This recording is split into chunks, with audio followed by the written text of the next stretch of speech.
You want a podcast?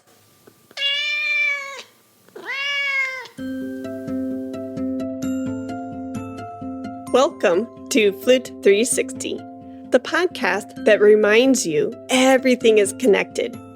I'm Dr. Heidi K. Begay, flutist, educator, creative entrepreneur, and follower of Christ. Here, we explore the full circle, the 360 of your life as a musician. Because who you are as a person shapes who you are as an artist, and the lessons you learn outside the practice room are just as vital as the hours with your flute in hand. From health and spiritual growth to artistry and career fulfillment, this space is where it all intersects. Come as you are. There's a seat for you at the Flute 360 table. Today's episode is episode 359, and it's titled, How to Start a Nonprofit Music Organization. Lessons from Dr. Susan Fain. What happens when a flutist, teacher, and physical therapist decides to bring all her passions under one roof? Dr. Susan Fain did exactly that, founding a nonprofit orchestra in Fort Worth, Texas, that connects musicians, medical professionals, and creatives who wanted to rediscover joy through music. In today's episode, she shares what it really takes to start a nonprofit from the ground up, the lessons, surprises, and practical tips she learned along the way. And before we dive in, don't forget, our final Flute 360 Accelerator live session of the year happens Saturday, December 20th, 2025, from 11 a.m. to 1 p.m. Central Time. It's the perfect way to close out the year, set your 2026 goals, and step boldly into your next creative season. Now, let's jump into my conversation with Dr. Susan Fain. Thank you to the podcast listeners for being here for another Flute 360 podcast episode. Today I have the phenomenal Dr. Susan Fain, and Susan was the first episode of Flute 360 7 years ago and the first guest interview. So it's a full circle moment for me for sure, and I so appreciate, Susan, your heart, your expertise, and your time that you're willing to give to us today. So thank you. You're so welcome. Yeah, that's amazing.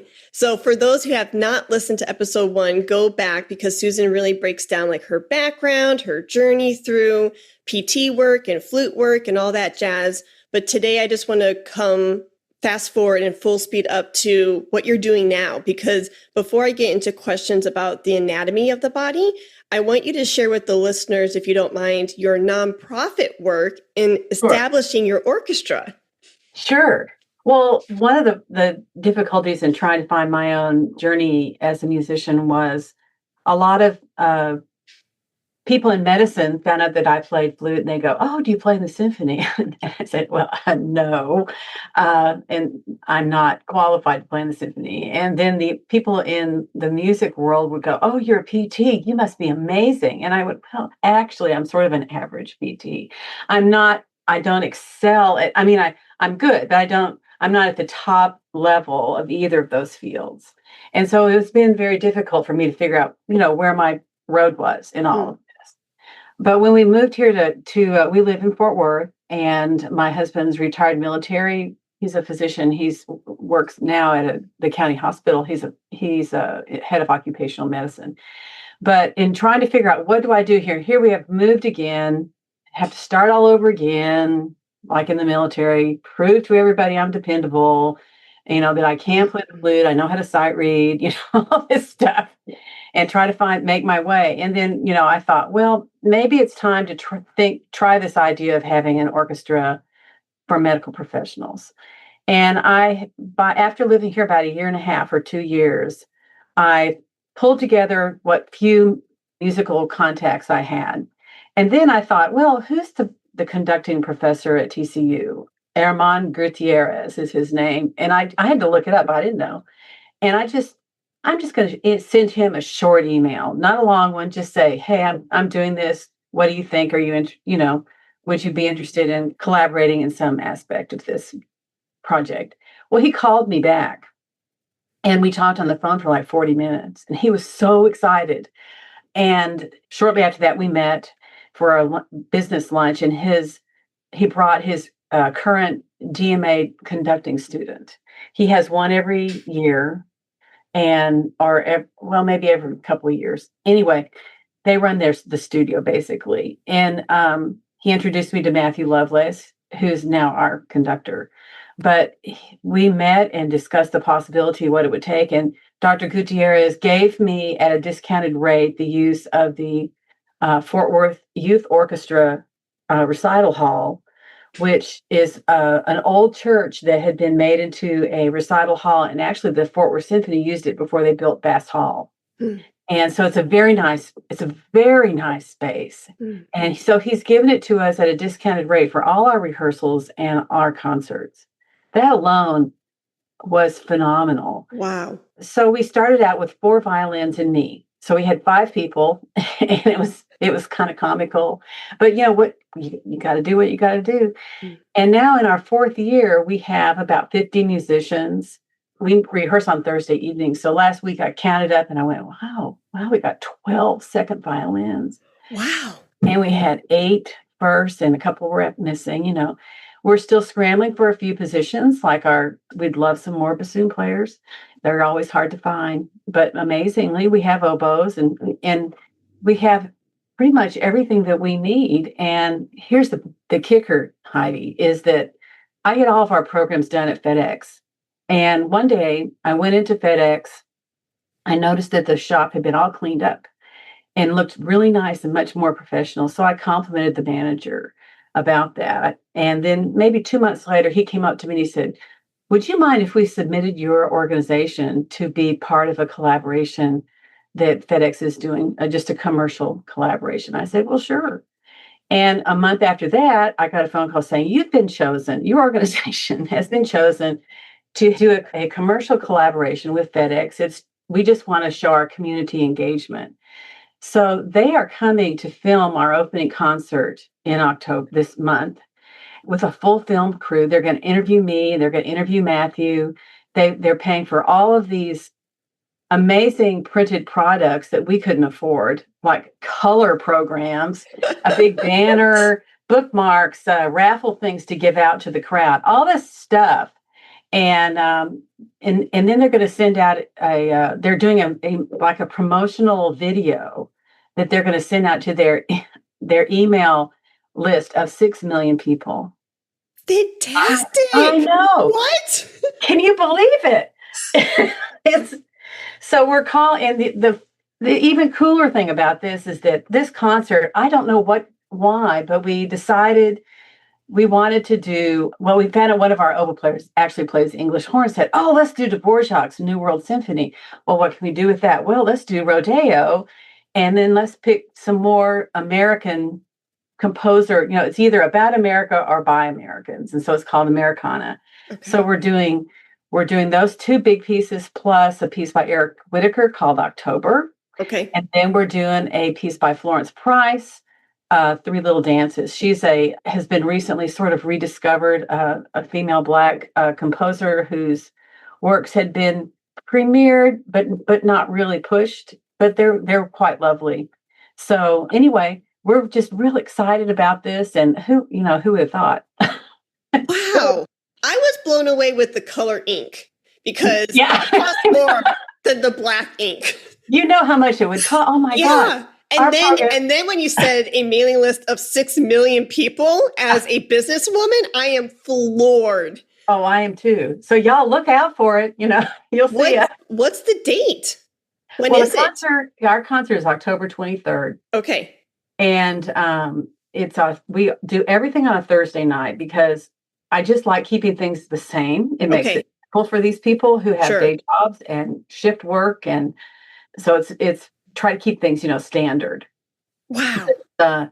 Thursday night, October 23rd at 7:30. I will be there. I wrote it down. That is phenomenal. Thank you. Well, and you're going to be on film if you come. I'll be in the back waving. I know Susan Yeah. with my big old like neon sign that says "We Yeah. love Susan Fain." Yeah. Well, it's pretty exciting. Pretty exciting. Anyway, so once I formed the orchestra, I knew I'd have too many flute players, which is, Yeah. we're just everywhere. And so I thought, well, what could I do? So I'll form a flute choir, and I did. I formed a flute choir, Fort Worth Medical Flute Choir, and we don't do a lot. We don't go performing on trips or anything. We never go anywhere except in Fort Worth, but we do play at senior living centers and memory care units and Nice. assisted living and that kind of thing. And it's very nice because I'll tell you, in my flute choir, there's like 5 doctors in my flute choir Wow. that also play flute. And it's very exciting for them to get to kind of see people in situations where they're cared for, which, they're used to that, but to be able to present with them something so beautiful instead of coming in with bad news or with, looking at them very analytically from a medical viewpoint, but to come in to be able to share something so beautiful and to kind of give to the patient population something different. At least that's what seems to me. That is so true. And that is so interesting. And I would assume that like going in with music and bringing joy to the elderly at the senior care, the hospital, not with the hat on medical practitioner, but a musician, they would go back to their practice then with more heart and, not that they don't have good bedside manners. I think I said that right. But like to have that opportunity to exchange ideas and thoughts and comments around the music from the perspective of a musician practitioner, a music doctor, when they go back to the doctor role, they're going to be that much more empathetic and know their patients on a whole different level. Right. Oh, that's a good point. One amazing moment was when we finished up a program. We played God Bless America at the end. And they all I'll get teary. They all started singing along. Oh. It was beautiful. And it was, I don't know, maybe there were 20 people there. And it created this wonderful connection between us and these sweet older people, which I'm going to be in that position not too long from now. No. Anyway, and I've also gone on and done that, like I mentioned, the memory care, not as a group because that would be too much to overstimulate them, but I've gone and played simple solo things. Like everyone, that book, 40 Little Flute Pieces? Yeah, it's nice. I just took that book and played it, the whole book. Oh, and wow.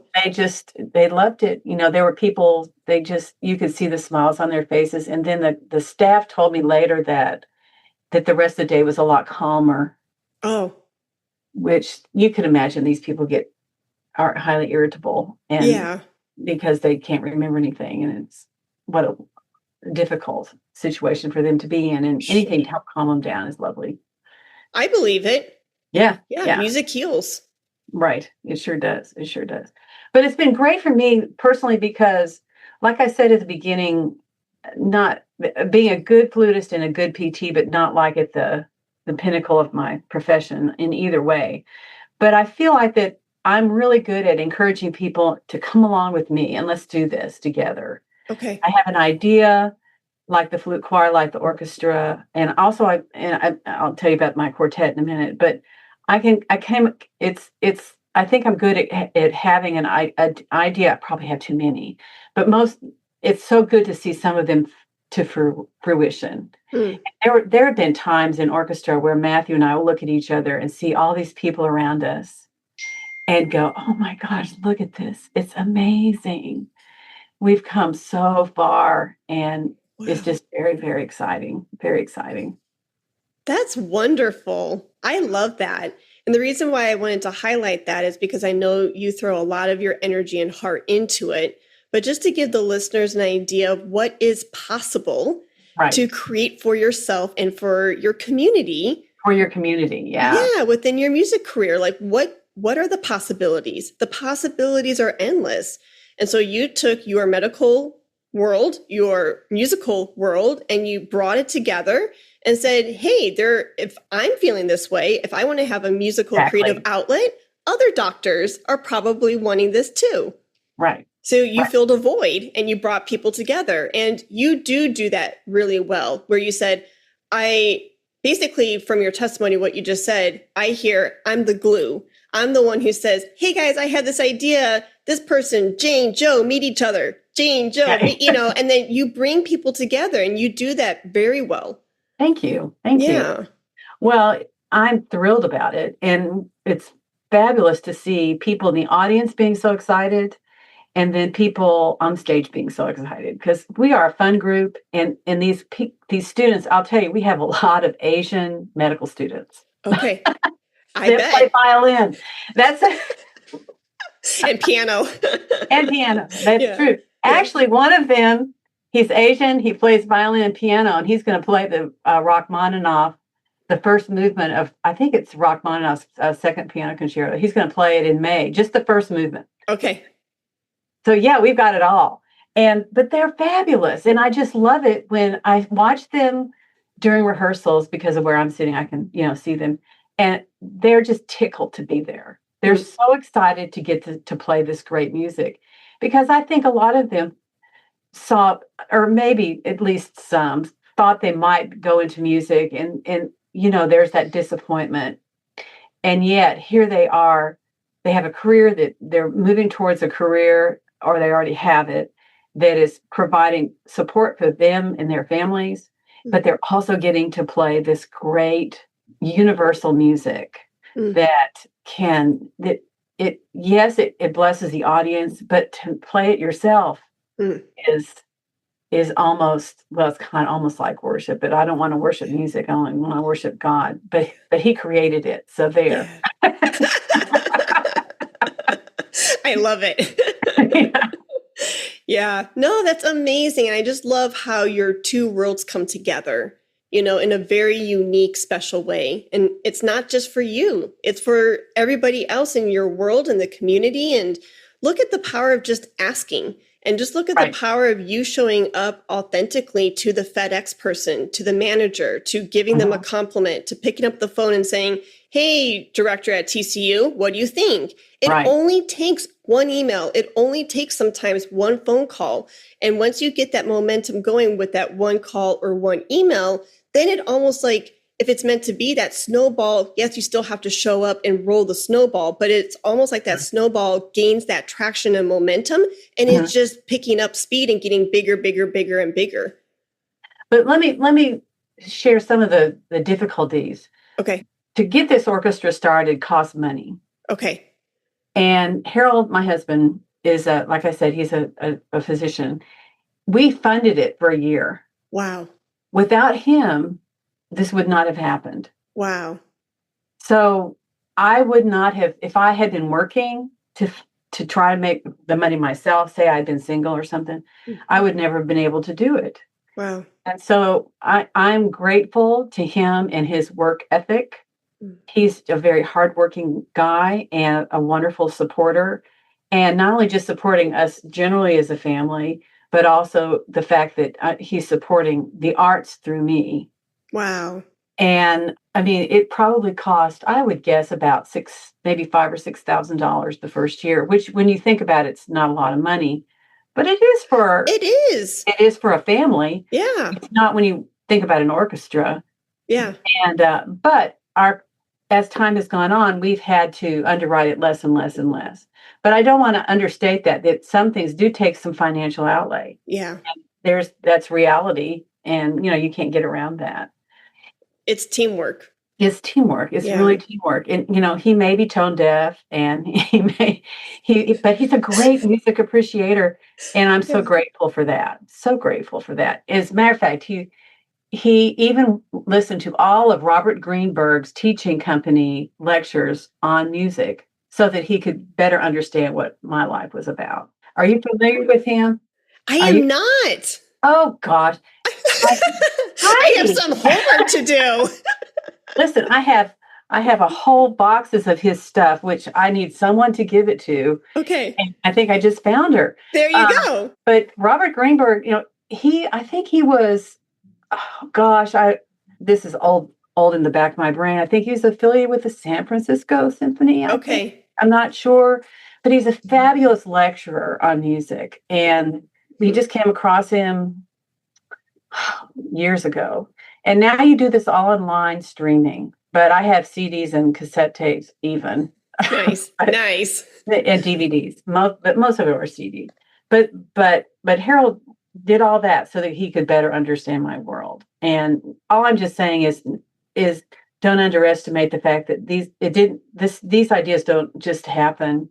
Yeah. It takes work. And if it hadn't been for him, I would have had to go out in the community to fundraise, which is not in my skill set. I'll have to tell you. I'm good at getting people. I'm not good at getting money. Okay. So God knew that I was going to have to use Harold and not, some foundation. Well, if you ever need help raising money through fundraisers, funders, all of that, I'm your girl. I'm always here for you. You're hired. I'm really good at that. And there's one other thing I wanted to share, my quartet as well. I've always loved chamber music. And because it's like Schubert said, it's like a conversation among friends. I just love that idea of small groups because I'm an introvert. So I would complain to my brother, who's he's a retired Edward Jones broker, but now he's a singer-songwriter. He said, you just need a gig. You just need to get a gig, and then you'll be all right. And you'll just put a group together. And I just drug my feet. But then I did the orchestra thing and the flute corps, and I thought, all that's left is that I want my own chamber group. Okay. And so I just reached out to a few people, maybe twice as many or 3 times as many, maybe 12 people, and put together a quartet. And we've done, it's flute, it's like a string quartet, just with flute as first violin. And I just love my little group. And what's interesting, Heidi, is that we're very different in our political persuasions, in our spiritual persuasions, probably, but we get along like a hand in glove. Wow. And that's what we need to strive for is this, that's what music can do. It can bring people together who might not normally, have a relationship. So I'm very, very grateful to the girls. There are 4 of us. We're the Fort Worth Dames is what we decided to call ourselves. I love that. We couldn't think of anything else. But that's another blessing in my life is that quartet. How phenomenal. Congratulations on everything. So, but I'm 70 years old. Okay. And it's taken that many years. When I first got my first degree, and I spent maybe 2.5 years working as a PT, and then the next 18 years had children. And my musical journey during that time was sparse. Okay. Just very sparse. And it wasn't until after I was, I think I turned 40 when we lived in Germany, when we came back, that the music started to be given back to me. So I spent 11 to 12 years finishing up all these music degrees. And then at the end of that, there was still nothing for me musically. So I spent 5 years working as a PT until I just couldn't stand it anymore. I was too tired, too physically tired. It can be a demanding job. And plus everybody there is their doctor. Okay. Now a doctorate. And I'm frankly, I did that, but my heart wasn't in it. And so that's when then all this other journey for the orchestra started shortly after that. It took years for this to come to fruition. So it's not like something that happened overnight. And I think that when we watch so much social media or anything, TV, movies, whatever, everything seems to come pretty easily to people, including DIY projects. Yeah. You snap your fingers and that doesn't happen in my house. It doesn't get done like that. Yeah. So I don't want to give people the impression that this all came about very easily. Yeah. It didn't. And it took many, many years, but I'm just incredibly grateful. So grateful. And it's just been a wonderful journey that I hope will continue for another 10 years or so, I hope. Yeah, fantastic. Well, that perseverance definitely paid off. Yes, Yeah. it did. Yeah. And I honestly, I mean, what a joy. What a joy. Yeah. Yeah. So what's one of the things that you learned like the most, or one of your biggest lessons you learned when establishing the nonprofit organization? Because I know that in of itself, you could probably have your third doctorate in that alone I'll tell because you of all what, the paperwork, if the red tape, I'm sure. I mean, I took the class at OU in the business of music, and yeah, it helped, but they should have done I mean, we should have covered grant writing Okay. and I mean, I didn't realize, every year I have to file all these laws. They have to file the Texas sales tax exemption, or not sales tax, or tax exemption. The IRS gets a postcard every year. I have all these donors I have to write research receipts for. You need to have a good treasurer because I do my family finances on the computer, but then doing it with another bank, with another system, how are you going to handle that? There's just a lot of details Yeah. that seemingly have nothing to do with sitting down and playing Dvorak's New World Symphony, Yeah. Yeah. And I'll admit there's times to go, oh, I just want to play that. I don't want to have to Yeah. sit here and figure out how to find it with all these email addresses of these donors and write this letter and where did I put that file and all this. Yeah. Lot. Yeah. It's a lot. And I do think you have to surround yourself with people that are going to help you. Okay. Because you have to get a board together. And then there's some boards that some groups are formed where the board members don't do anything. They're just there to be yes men. And there's other boards that are very active in helping. But Oh, they tend to have and you can be anywhere in between, but you have to think about what kind of a group do you want. And okay. so there's just so much about it that I just felt like I didn't know what I was doing. Yeah.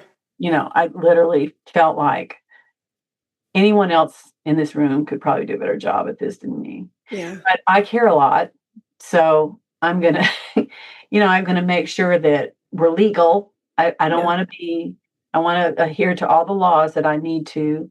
Um, I think the thing I haven't done yet is the fundraising because I'm the kind of person that goes, you don't want to give to our group, do you? I mean, it's really bad. Okay. Really bad.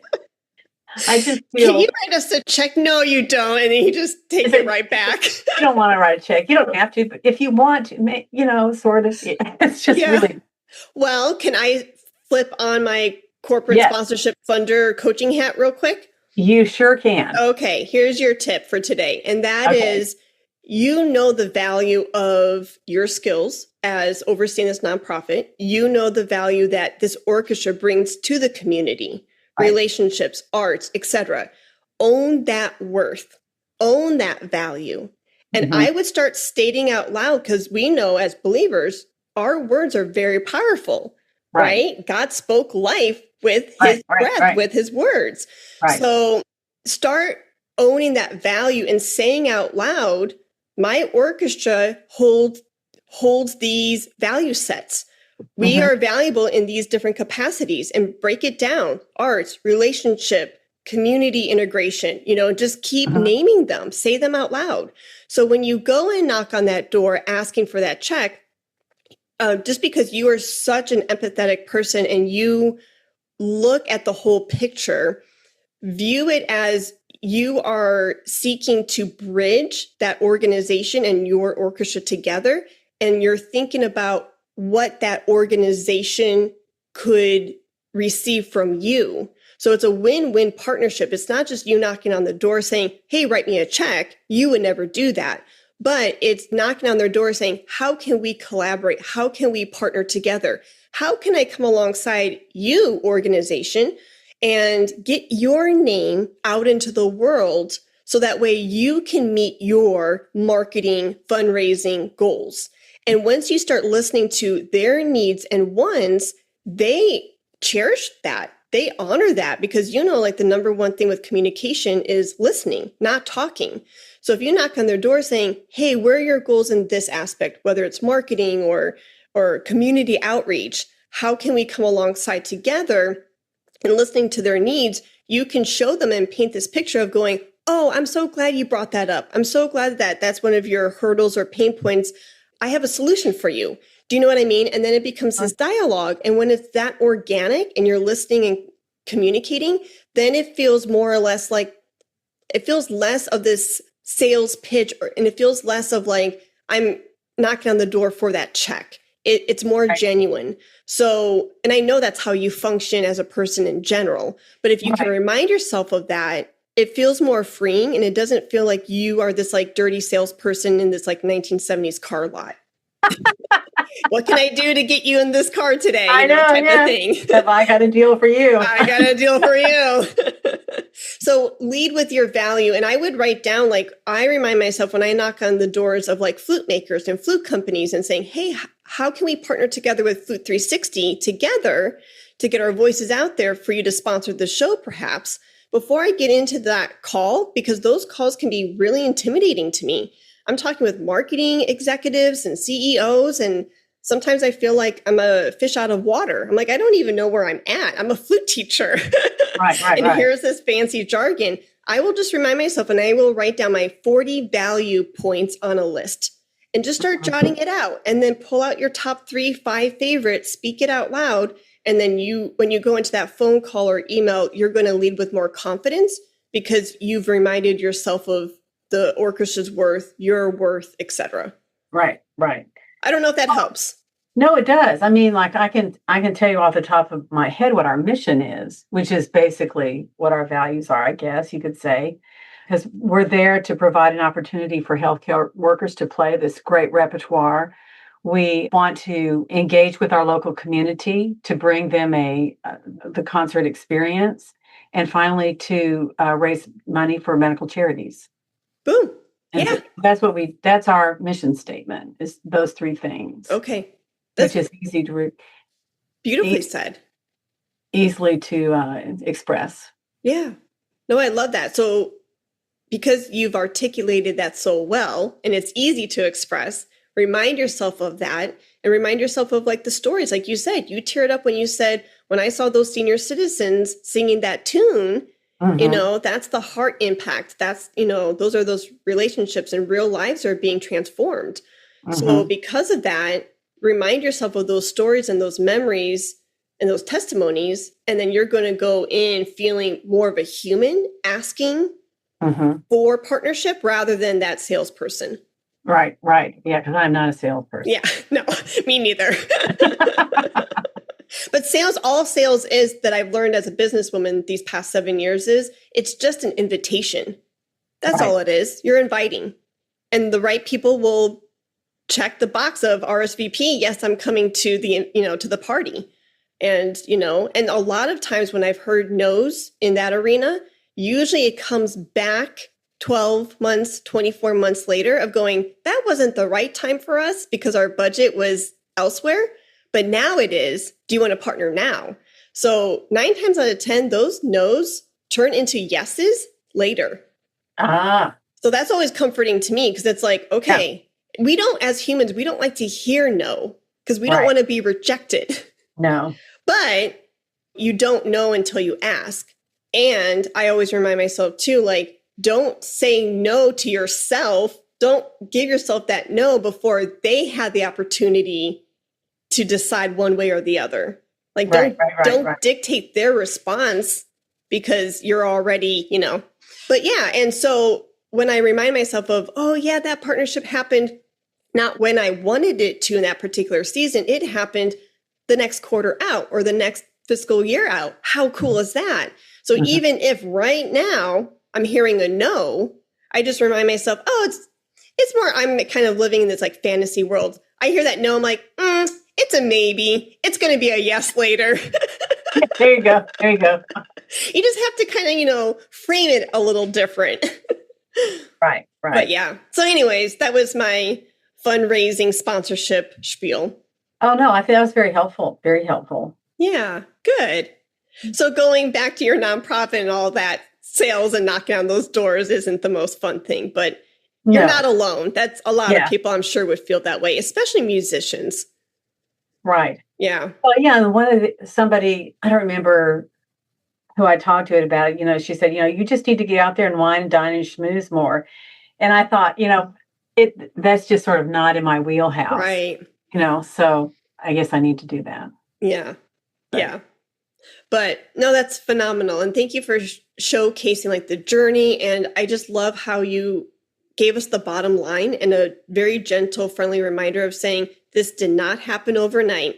And No. I'm glad you say that because myself being a geriatric millennial and anybody younger than me, we live in this very McDonald age era. I want my fast food and I want it now. And I want, that facial cream. So I get it on Amazon Prime and then it's delivered to me the next day within, less than 10 hours. I know. And it's like, what? And so we expect, our career to do that or these results to do it. And that's not necessarily the case every time. So thanks for painting this picture of it takes time, it takes blood, sweat, and tears, it takes perseverance. And when you get the right people in your orbit, magic can occur. That's right. And, there are times when I even think back and go, well, what could I have done different to have made this happen earlier in my life? Because I'll be honest and say, I wish I were younger now so that I could take advantage more of what I'm doing now. But whenever I start thinking that way, I realize that it wouldn't have turned out the way that it has if I had done a double major and gotten all my music done early so that I could have started earlier. Well, I wouldn't have met Hal. I mean, yeah, I wouldn't have had 18 years of raising 5 great kids. And, I don't think I'd change anything.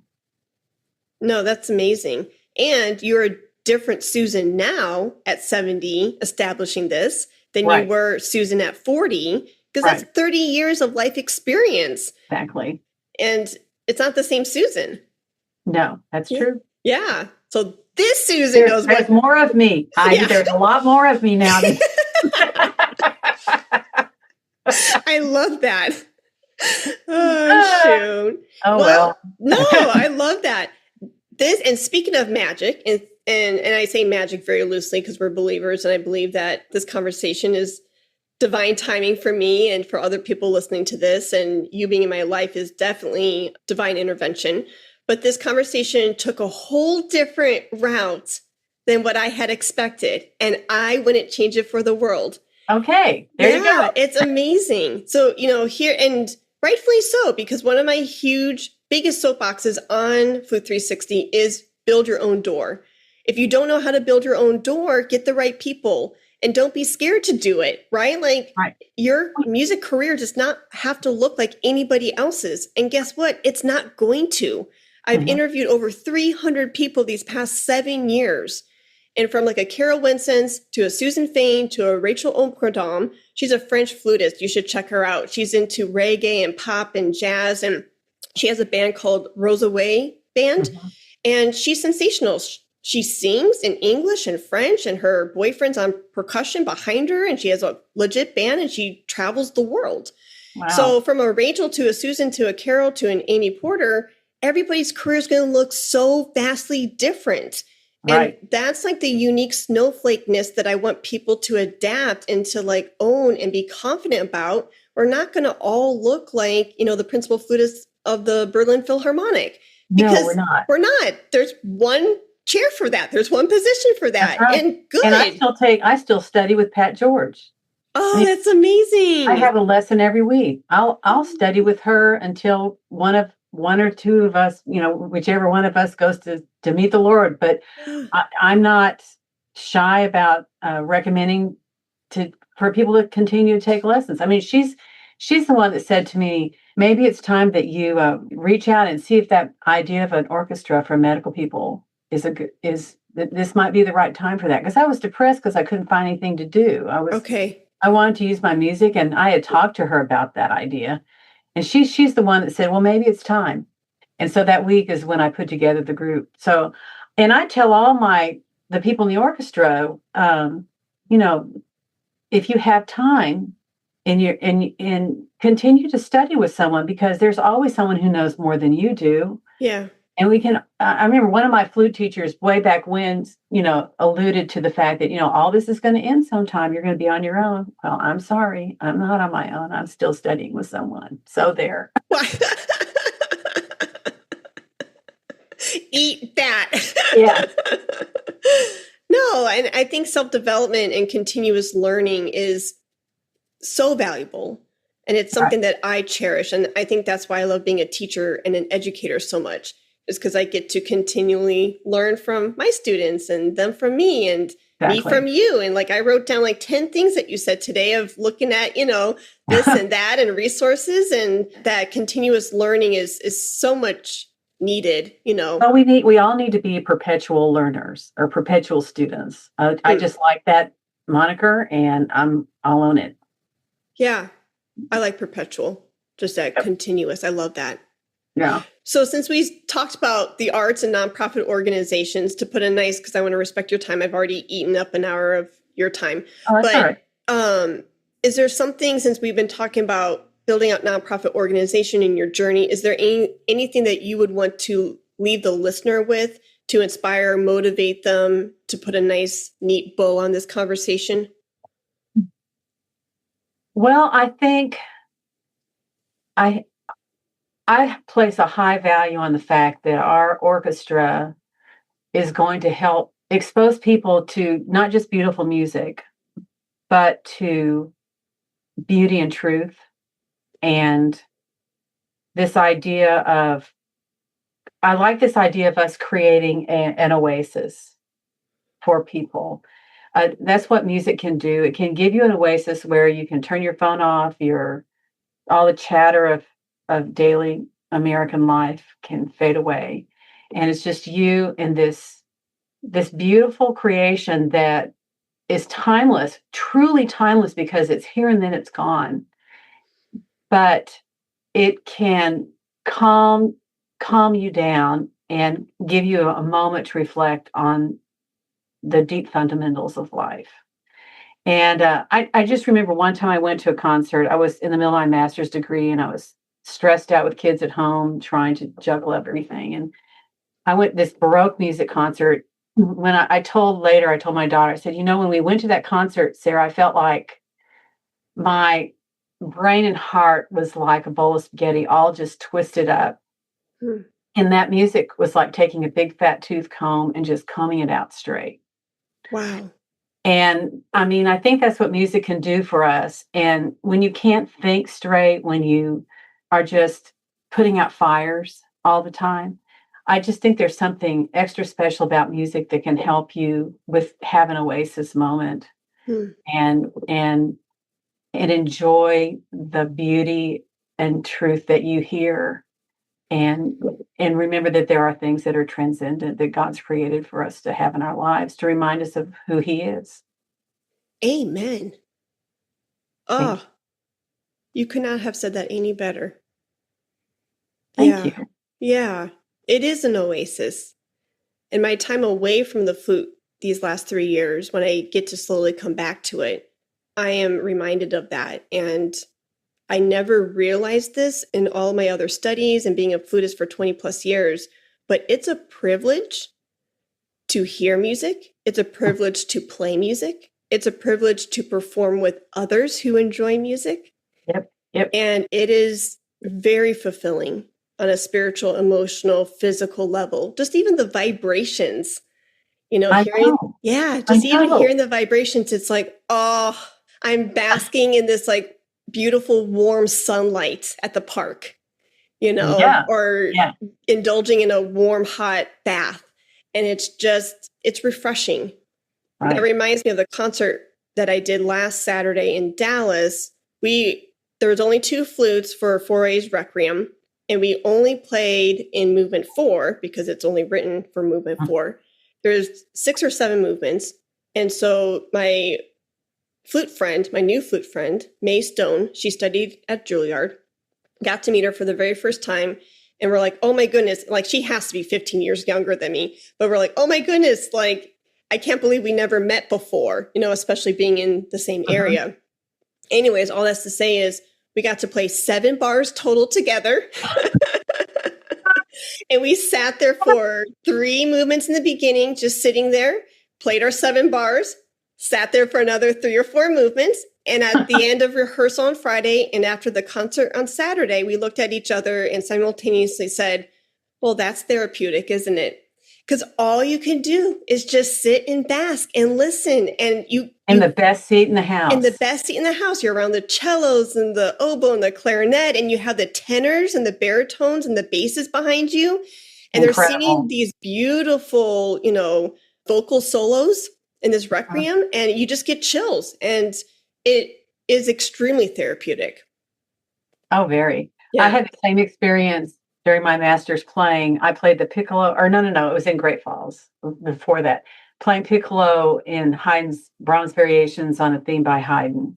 The piccolo part's great, but it's, abbreviated. It's not much. But I remember sitting in the middle going, oh, this is so amazing. The best seat in the house, surrounded by this.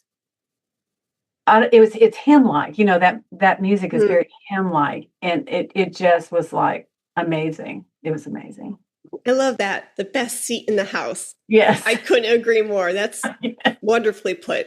Thank you so much. I'm so glad this conversation took its own life and it had its own spirit. That's wonderful. And I wouldn't want it any other way. If somebody wanted to pick your brain on your orchestra, the nonprofit work that you've done, or your PT work or your flute work, how can they reach out to you? Well, it's easy to go to our website. The fwmedicalorchestra.org is our website. But my email is, SD Fain, Fain, the number 1 at gmail.com. I'd respond to anybody. Oh, thank you. Sure. But I think on that, our orchestra's website, there's a place where you can, what's it called? Do a submission of some sort. So you just say, I've had, people who are interested playing do that, but I see them all. They get all sent to me. So if you put a submission there and say, I would like to talk to you about whatever, I'll see it. Oh, wonderful. Excellent. I can't wait to check out the website. Thanks. Awesome. We just got a new one, so it should be good. Yeah, nice. Yay. I love a fresh website. Exactly. Awesome. Well, thank you, Susan, so much. And it's been great to reconnect. And thank you for sharing your wisdom with the listeners. You're most welcome, Heidi. God bless you. God bless you. What an inspiring story. Dr. Susan Fain reminds us that when you follow your purpose and use your unique skill set, you can build something that serves both art and community. If you're ready for your own transformation, whether that's launching a studio, clarifying your next creative goal, or deepening your walk as an artist, join us for the December 20th Flute 360 Accelerator Live session. You'll gain 2 years of bonus content, behind-the-scenes trainings, and the accountability you need to truly thrive in your art, your business, and your faith. All the details and registration link are in the show notes below. I can't wait to see you there.